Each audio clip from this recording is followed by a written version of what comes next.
आम्ही मागच्या काळामध्ये एक समिती तयार करून कर्जमाफी कशी करायची, दीर्घकालीन उपाययोजना काय करायच्या, अशा सगळ्या गोष्टींचा निर्णय केला होता। आम्ही जे मित्राचे चेअरमन आहेत प्रवीण परदेशी यांच्या अध्यक्षतेखाली एक समिती तयार केलेली आहे।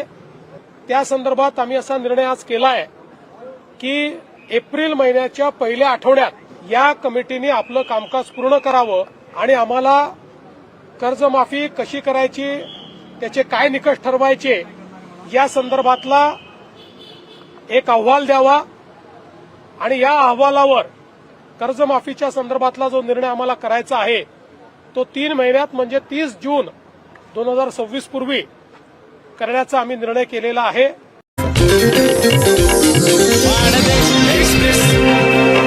पाहत रहा मानदेश एक्सप्रेस।